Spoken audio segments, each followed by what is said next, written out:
फिर आते हैं इंक्लूजन पे, मतलब समावेशन। ठीक है, इंक्लूजन का मीनिंग, इंक्लूजन वर्ड आप बहुत अपने न्यूज़पेपर वगैरह में पढ़ते होंगे। तो इसका मतलब है समावेश, मतलब समाज के सभी वर्गों को अपनी स्कीम्स में अपने साथ सरकार को जोड़ने की जरूरत होती है। ठीक है, सरकार क्या करती है, सभी वर्गों के लोगों को स्कीम के माध्यम से अपने साथ जोड़ती है। ठीक है, तो इस चीज को क्या कहते हैं हम, समावेशन, इंक्लूजन। ठीक है, तो इसकी रिलेवेंस क्या है, कितना संबंधित है ये देखिए, बहुत इसके रिलेवेंस बहुत ज्यादा है, क्योंकि इंक्लूजन ये कोई टॉपिक नहीं है, ये आपके करंट का ही एक पार्ट रहता है। जैसे हम बात करते हैं फाइनेंशियल इंक्लूजन की, जनधन योजना है ना, गरीबों को भी सरकार बहुत सारे स्कीम्स लेकर आती है, गरीबों के लिए भी। अभी एलपीजी के सिलेंडर भी गवर्नमेंट ने दिए थे, तो इस तरीके से गरीब औरतों के लिए जो चूल्हा वगैरह फूकती थी, तो ये सब चीजें क्या है, हमारी इंक्लूजन है। ठीक है, इस सबको इंक्लूजन का देखिए कोई पैराफेरी कोई सेट नहीं है, इसमें समाज के सभी वर्गों को सरकार अपने साथ लेके चलती है, आप ऐसा मान के चलिए। तो इसमें भी इंक्लूजन भी अलग अलग टाइप के होते हैं। ठीक है, आप आगे पढ़ेंगे, एनसीईआरटी पढ़ेंगे और चीजें करंट अफेयर्स पढ़ेंगे, तो आपको इंक्लूजन बिल्कुल क्लियर हो जाएगा। तो इंक्लूजन के कई टाइप्स भी होते हैं, वो हम आगे चलते जाएंगे तो हम उसमें धीरे धीरे उसकी चीज़ों को भी लेते जाएंगे। फाइनेंशियल इंक्लूजन मैंने अभी बताया था, कई तरीके के इंक्लूजन होते हैं, तो वो चीज़ों को हमें देखना है कि किस तरीके से क्या क्या, जैसे जनधन योजना है, अब सरकार, अभी आप देख ही रहे हैं वेस्ट बंगाल के मछुआरों को भी बोला गया कि उनके अकाउंट में पैसे डालेंगे, तो ये चीज़ें क्या है, फाइनेंशियल इंक्लूजन है। ठीक है, इस तरीके से सरकार जो सभी वर्गों की मदद करती है, तो वो उसको हम चाहे वो फाइनेंशियल हो, चाहे किसी भी तरीके की मदद हो, और एलपीजी का सिलेंडर की जो सब्सिडी भी हमारे बैंक अकाउंट में आती है, सब्सिडी का पैसा, तो वो सब चीज़ें भी क्या है, वो हम फाइनेंशियल इंक्लूजन में ही उसे एड ऑन करते जाते हैं। तो रिसेंट इनिशिएटिव में आप लिख सकते हैं, ये देखिए आप मतलब आप जान सकते हैं कि मछुआरों के बैंक अकाउंट में पैसे जो गवर्नमेंट वादा कर रही है कि हम डालेंगे, तो इस तरीके के इनिशिएटिव रिसेंट जो इंक्लूजन की जो स्कीम्स है वो आप माइंड में रख के चलिए। डेमोग्राफिक्स, जनसांख्यिकी। ठीक है, तो इसमें क्या है, सेंसस डाटा, इसमें डाटा वगैरह ही कलेक्ट किए जाते हैं जनसंख्या को लेके।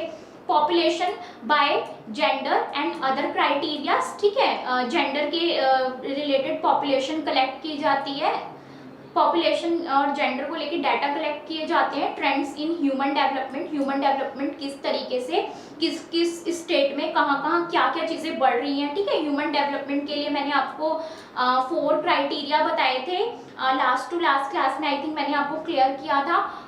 फर्स्ट जिसमें आता है लाइफ एक्सपेक्टेंसी, और second literacy rate, third per capita income, and fourth आपका स्किल फॉर्मेशन। ये 4 मैंने आपके अच्छे से हिंदी में भी और इंग्लिश में भी आपके क्लियर किए थे।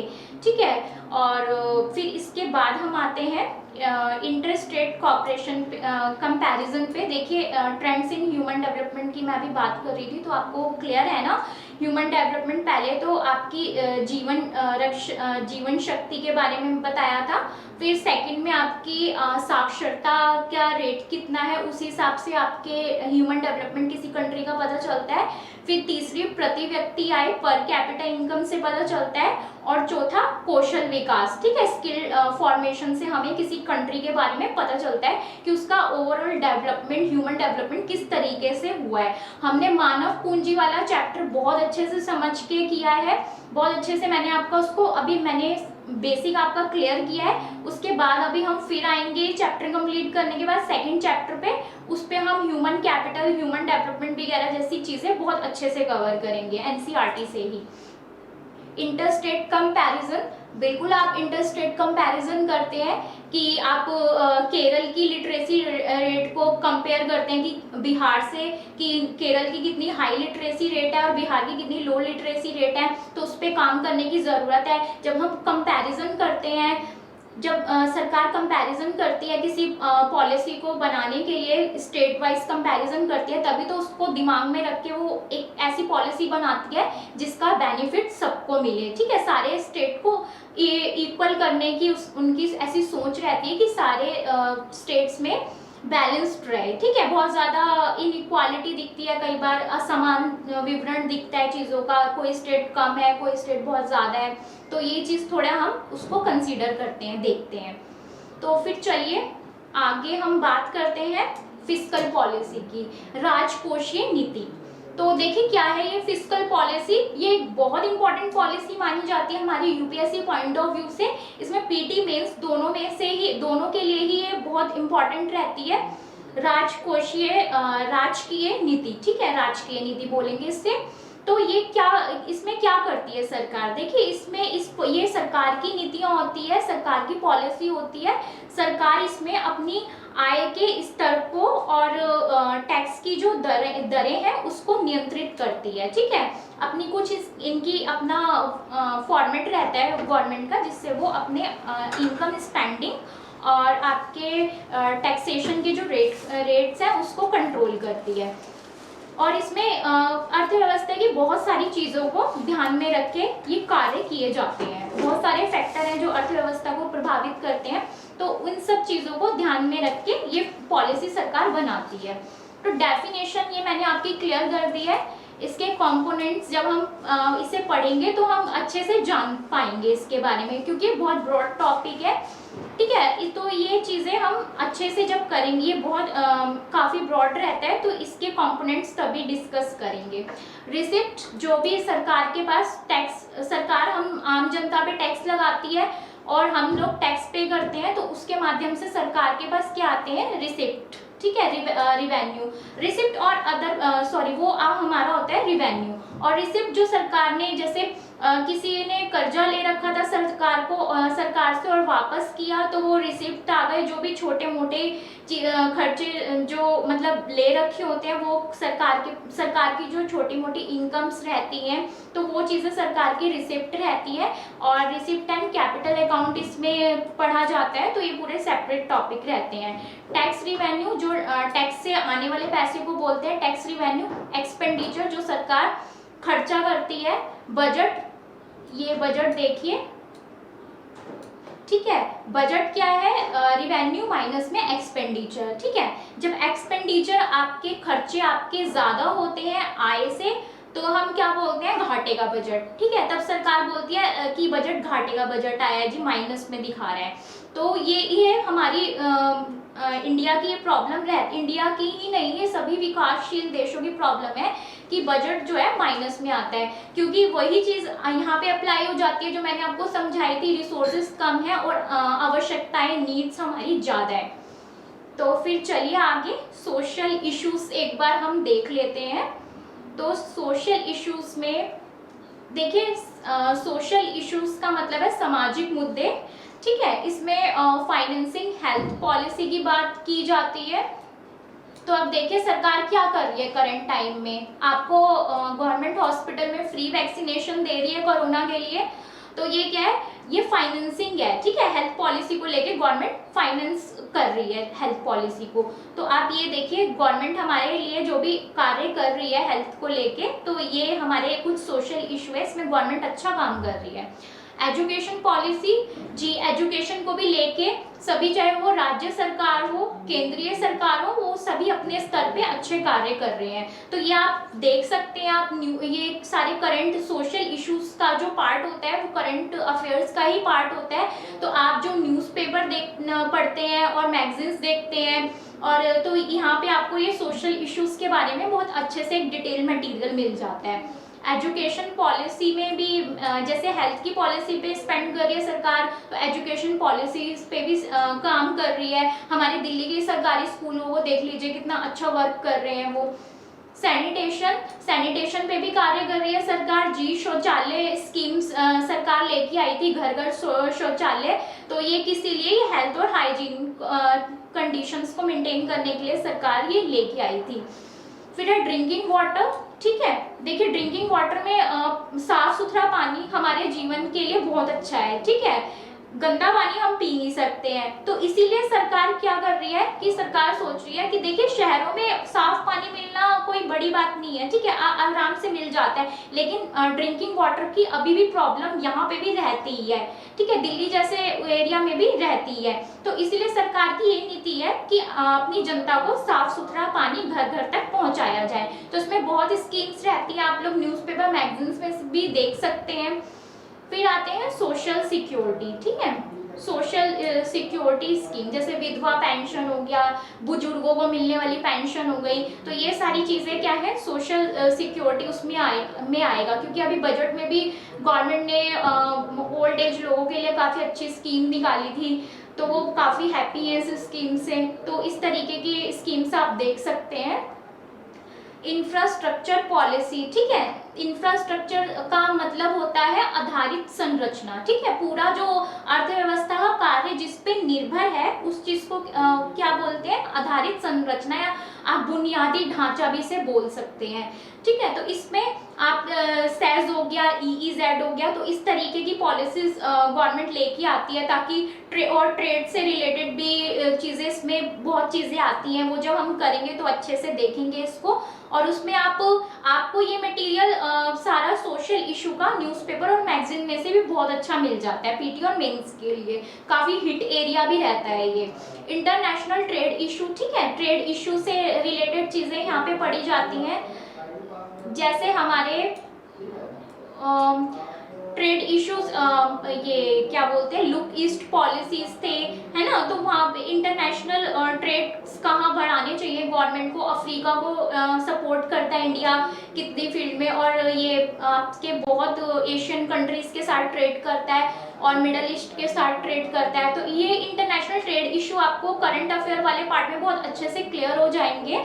और फिर नेक्स्ट आते हैं हम रीजनल कॉपरेशन, ठीक है, रीजनल कॉपरेशन में गवर्नमेंट देखिए अपनी इंडिया की ही बात करें तो स्टेट टू स्टेट कॉपरेशन होता है, और रीजनल कॉपरेशन अगर अपनी दूसरी कंट्रीज के साथ हो, तो जैसे भारत ने पाकिस्तान को भी वैक्सीनेशन दी है फ्री ऑफ कॉस्ट, तो इसमें हम बोल सकते हैं हाँ देयर इज रीजनल कॉपरेशन। फिर नेक्स्ट आते हैं कॉन्टेम्प्ररी इकोनॉमिक्स टॉपिक, ठीक है, तो जो वर्किंग कर रहे हैं कॉन्टेम्प्ररी टॉपिक्स क्या क्या हैं वो एक बार हम देख लेते हैं। मनरेगास, तो ये भी हम मनरेगास का टॉपिक ये हम NCERT 9th क्लास वाली में ही कवर करेंगे, क्योंकि मनरेगा में क्या था, एक शॉर्ट 100 डे का शॉर्ट एम्प्लॉयमेंट था, ठीक है, रोजगार था, 100 दिन रोजगार योजना, जो कि 200 डिस्ट्रिक्ट में 200 जिलों में चलाई गई थी, ठीक है, फिर वो धीरे धीरे बढ़ती गई थोड़ा। तो ये चीज़ हम अच्छे से डिटेल में करेंगे, 9th क्लास चैप्टर की NCERT में पार्ट कवर करेंगे। फिर नेक्स्ट टॉपिक पे आते हैं, ये है MSME, मतलब micro small and medium enterprises, ठीक है, सूक्ष्म लघु व मध्यम उद्यम, ठीक है। तो ये कौन सा सेक्टर है, देखिए ये जो है भारत को 40% रोजगार देने वाला सेक्टर है। आप कह सकते हैं कि ये एक रीढ़ की हड्डी है या बैकबोन है अर्थव्यवस्था का, ठीक है, तो इसको हम बहुत इंपॉर्टेंट मानते हैं MSME सेक्टर को। और ये भारत के एक्सपोर्ट में भी 45% का कंट्रीब्यूशन देता है। तो आप खुद इससे समझ सकते हैं कि MSME मतलब सूक्ष्म लघु और मध्यम उद्यम को हम कम में आंक नहीं सकते, बहुत महत्वपूर्ण एरिया रहता है। और इसकी टोटल इंफॉर्मेशन आपको न्यूज़पेपर मैगजीन्स में से में भी आती है, आप अच्छे से पढ़ सकते हैं, इंडिया गेट बुक्स वगैरह में भी आपको इसकी इंफॉर्मेशन देखने को मिल जाती है। तो फिर नेक्स्ट पे हम आते हैं, मनरेगा हो गया, MSME हो गया, फिर आते हैं मेक इन इंडिया, ठीक है।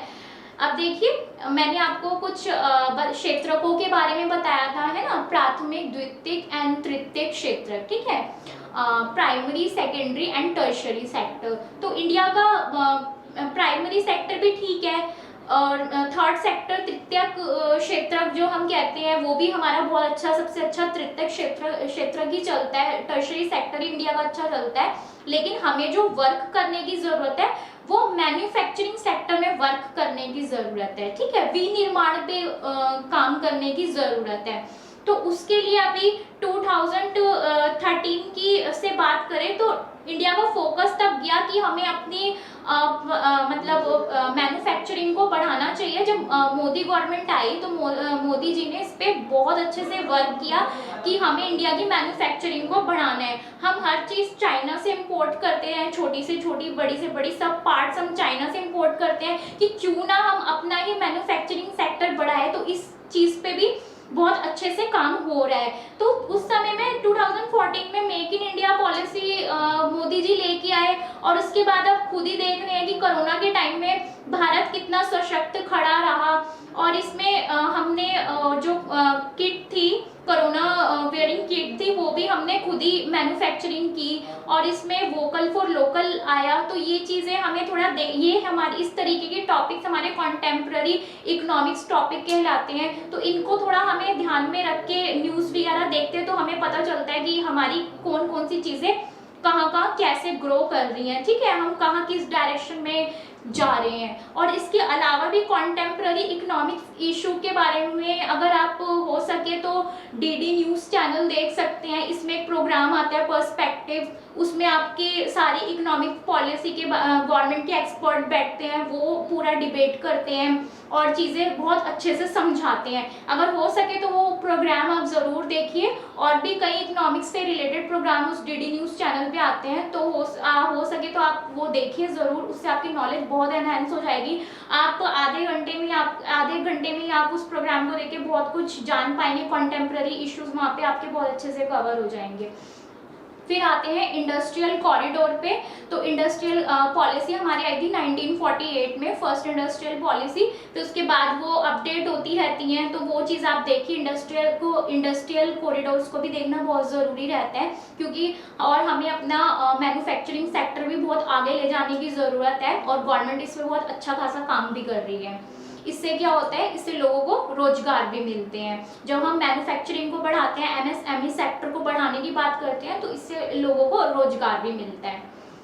फिर आते हैं नीति आयोग। तो नीति आयोग आया हमारा, प्लानिंग कमीशन को नीति आयोग ने रिप्लेस किया था। तो वो चीज़ें हम उसमें देखते हैं कि इसकी भी भागीदारी बहुत ज़्यादा रहती है, तो इसको भी हम विस्तार से देखेंगे। और इसके बारे में आपको न्यूज़पेपर और मैगजीन्स में से भी अच्छे से मिल जाता है कि ये प्लानिंग कमीशन को 1950 वाले प्लानिंग कमीशन को इसने रिप्लेस किया था।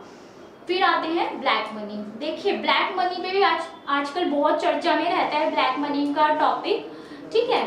जैसे ब्लैक मनी तब थोड़ा लाइट में आया जब लोकपाल की बात की गई, ठीक है, लोकपाल की बात करी गई थी, लोकपाल बिल आया था, तब ब्लैक मनी की बात की गई थी, ठीक है। तो गवर्नमेंट ने क्या किया, डीमोनेटाइजेशन स्कीम चलाई थी 9 नवंबर को। तो ये हमारी 2019 या 18 में है।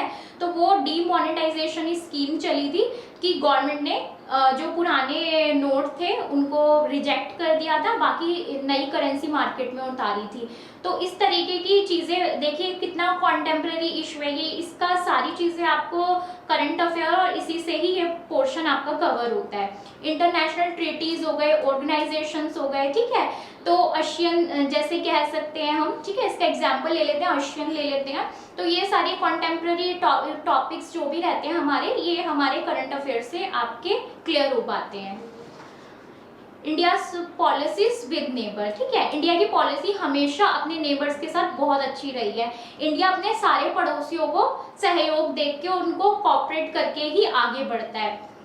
तो देखिए जैसे हम सार्क की बात करें, ठीक है, सार्क में इंडिया का भागीदारी काफ़ी अच्छी रहती है। तो इस तरीके के पॉलिसीज इंडिया की रहती है कि अपने पड़ोसियों के साथ पूरा अच्छे से कोऑपरेट करके चले। तो ये भी एक कॉन्टेम्प्ररी ही रहता है, ये भी आप न्यूज़पेपर और दूसरे सोर्सेस मैगजीन्स वगैरह से कवर करते हैं। द हिंदू न्यूज़पेपर में सारी चीज़ें बहुत अच्छे से क्लियर करके बताई जाती हैं।